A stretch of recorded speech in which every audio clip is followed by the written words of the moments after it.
Yesterday was the state's primary election. Our next guest is a candidate running for Congress in New York's District 16 in the congressional district right here in the Bronx, as well as Westchester County.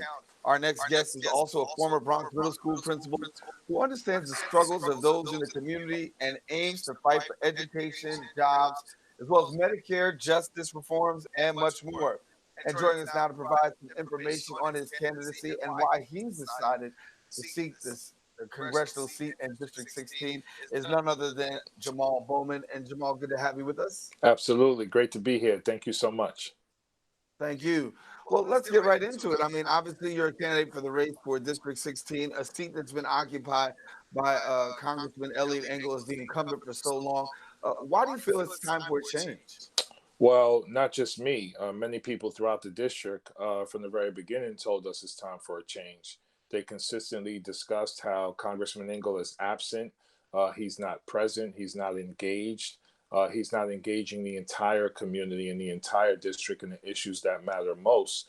Issues like housing, healthcare, jobs, education, environmental justice. Congressman Engel has not been a leader on any of those issues over the course of his career. In addition, he's been in office 31 years and he's lived in Maryland for 27 of those years, claiming his home in Maryland as his primary residence for over a decade. That's just unacceptable. My work in the community and my work in the district in particular has been in education for the last 10 years as a middle school principal. And when you're an educator, you understand intimately the issues that impact your kids the most. Kids can't thrive in school when they're dealing with food insecurity, housing insecurity, lack of job opportunities, and overall oppression under a government and policies that continue to not uplift but suppress what's going on in our community. So we felt it was time for a change. We got in a race with a lot of support, and so far we've gotten over 60 endorsements from grassroots organizations and people from across the country. So things are looking good right now. So, when you look at District 16, what do you find to be the primary issues that are affecting? I mean, you talked about education, and you also talked about justice. Talk to us a little bit about that. Yeah, I mean, when you look at economic development and economic inequality across the district, it's incredibly stark. If we were a nation, we would have the eighth worst economic inequality in the world. In one part of the district, you have some of the highest real estate values in places like Scarsdale and Riverdale, but you also have the highest number of WIC recipients of any congressional district in the country. So we have to deal with issues of racial and economic inequality very directly. That comes in the form of jobs, job training programs, and job opportunities. That comes from investment in healthcare by hiring more nurses and investing in healthcare resources. That comes from investing in education, hiring more teachers, and building infrastructure around those areas.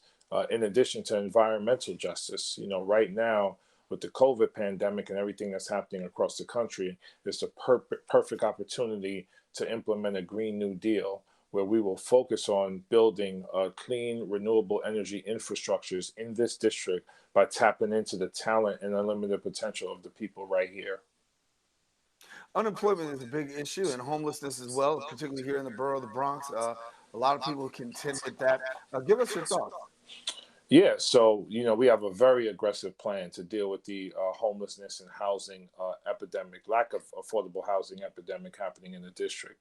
So we look to invest $1 trillion over the next 10 years to build 12 million new social housing units where the residents will have part ownership of their homes, their land, and the commercial real estate attached to it.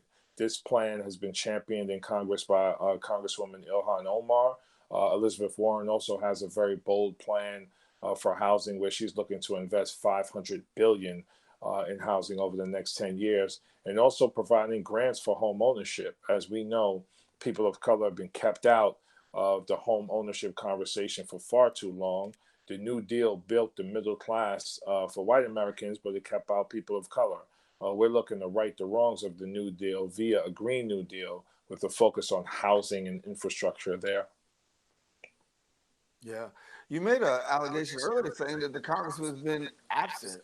Give us a little bit about the absenteeism of the congressman that you're not pleased with. Yeah, well, not just me, it's the people throughout the district. One example is during the pandemic. He wasn't in the district when the pandemic hit. and for 3 months after that.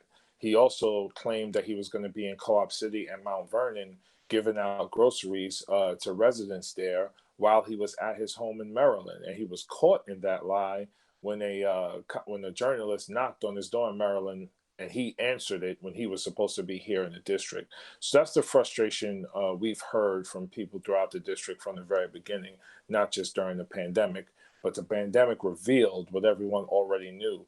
He's an absent congressman. Mhm.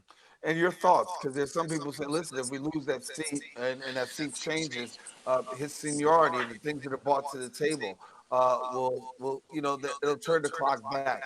So your thoughts on that, because you're running and you know what the possible potential risks are, but you feel a certain type of way about that as well. Yeah, I mean, what has his seniority brought to the district? I mean, we need 70,000 affordable homes in our district as we speak. Our schools are underfunded by billions of dollars. We're dealing with environmental racism at the level where if you live in the Bronx, you're 3 times more likely to die of asthma than anywhere else in the country. I spoke about the economic and racial inequality. He's been there 31 years and he hasn't fought or led on any of these issues. So his seniority isn't bringing resources to the places in the district where it matters the most. Finally, can you tell people how they get in touch with you if you're running for a district, congressional district 16? Oh, absolutely. Please go to bowmanforcongress.com. You can learn more about us there. Well, thank you, Jamaal Bowman. Congressional District, I should say 16, is the seat that he's seeking after the seat that's occupied currently by incumbent Elliot Engel on the Democratic line. Thank you so much for joining us here on Open. Thank you, sir. All righty. And we want you to stay connected to us right here. We've got more show coming up. Don't go anywhere. We're coming right back right after this.